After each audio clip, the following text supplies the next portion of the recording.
There are 7 things you do every day that you've never thought twice about. You think they're just who you are, quirks, personality, maybe even strengths. You've been doing them so long, they feel like breathing. But they're not personality. They're evidence. Each one is a small record of what you didn't get when you were small. Not the dramatic kind of childhood pain people talk about in documentaries. The quiet kind. The kind that leaves no bruises, no story you can point to, no clear reason you should feel the way you feel. Childhood emotional neglect doesn't shout. It just shapes you. Slowly, quietly, until the shape becomes the person, and the person stops asking why. By the end of this video, you'll have language for 7 of those shapes, and you'll probably recognize at least 3 of them in yourself. This usually starts in a home where nothing was technically wrong. The lights were on. There was food on the table. Nobody was hitting anyone. But emotionally, the room was empty. Maybe a parent was depressed and present only as a body. Maybe they were stressed, working, surviving. Maybe they meant well but had no language for feelings themselves. So when you cried, no one named the feeling. When you were scared, no one sat with you in it. You learned, before you had words, that your inner life was something you handled alone. Researcher Lindsay Gibson calls this growing up with emotionally immature parents. Adults who couldn't meet a child's inner world because nobody had ever met theirs. Your developing brain adapted, especially the prefrontal cortex, the part still being wired through your first 2 decades. It learned to minimize what you need, anticipate what others need, and keep the system running smoothly without much input. You are not broken. You are calibrated. Your nervous system did exactly what it was designed to do in the environment it was given. Now here's what that calibration looks like, 20 or 30 years later. The first sign is that you're allergic to asking for help. Not in a dramatic way. You don't refuse it when offered. You just don't initiate. When you're moving apartments, you'll lift the couch alone before texting a friend. When you're sick, you'll go to the pharmacy yourself at 2 a.m. rather than wake someone up. You frame it as independence. You're proud of it even. But notice the body. There's a tightness in your chest when you imagine sending the text.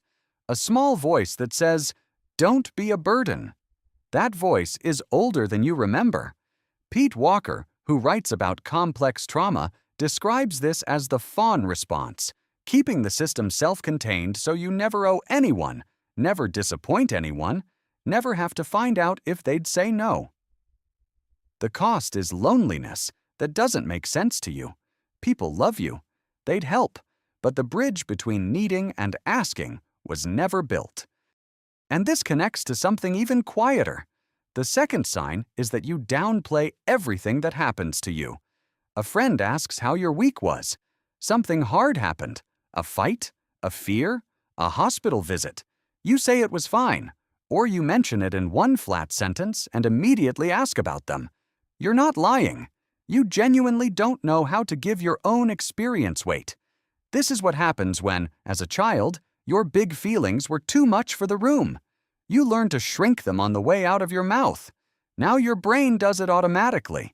There's a part of your brain that tracks what your body is feeling, and yours was trained, very early, to turn the volume down. So when something happens to you, even you can barely hear it. And the strange thing is, people read that as strength. The third sign is that you're suspiciously good in a crisis. Someone's car breaks down at midnight. A family member gets a scary diagnosis. A friend has a panic attack at a wedding. You're the one who shows up calm, clear, useful. People say you're amazing under pressure. What they don't see is that this isn't talent. This is a nervous system that learned, very early, to skip its own panic and go straight to function. You couldn't afford to fall apart as a child because no one would have caught you. So your brain built a shortcut. Bypass the fear, manage the situation, feel it later, or never. Bessel van der Kolk describes how trauma trains the body to perform competence while the inside stays frozen. Being the strong one is just being the one who had no other option. The fourth sign is that praise makes you uncomfortable.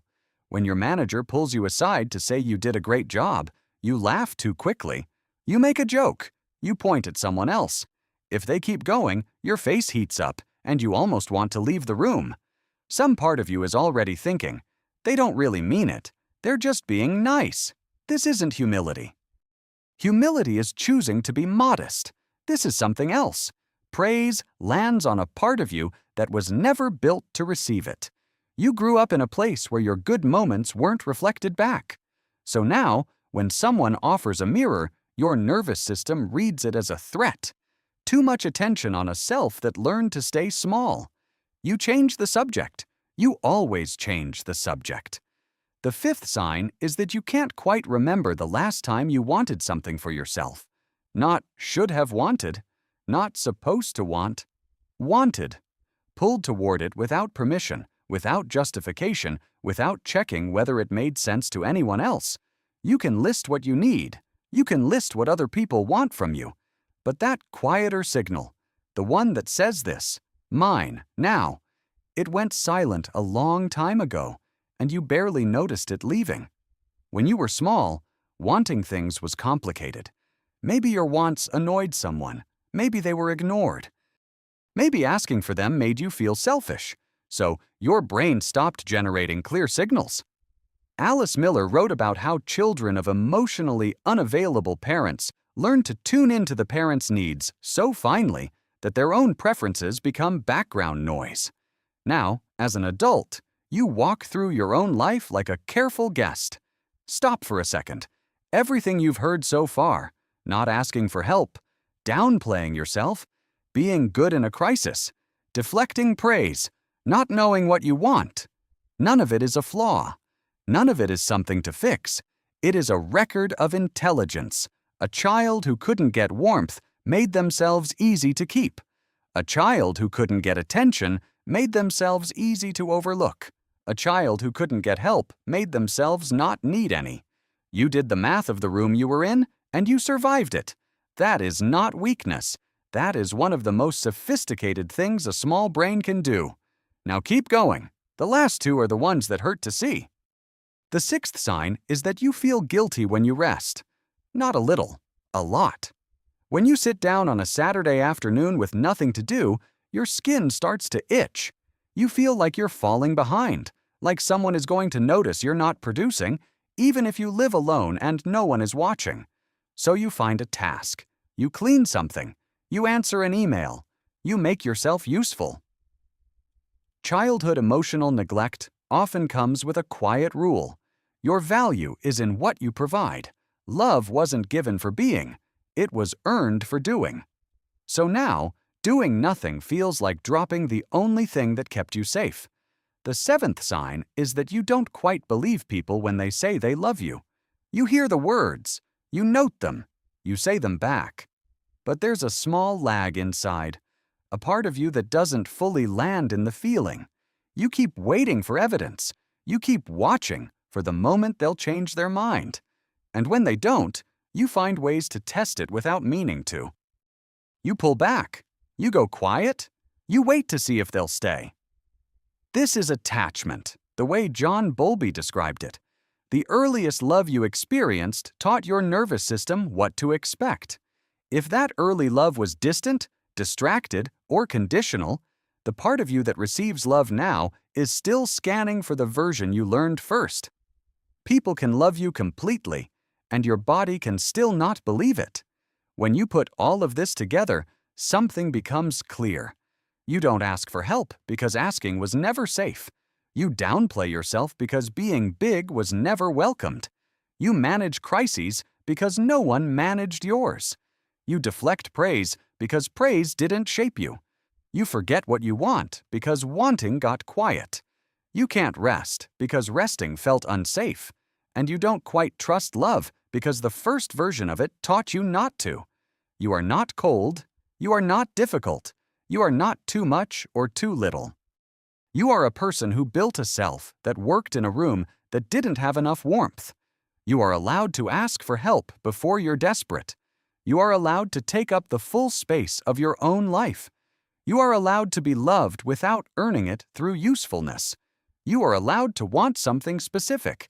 You are allowed to rest without paying for it later. And you are allowed to believe someone when they say they're staying. Drop a comment and tell me which of these 7 hit closest.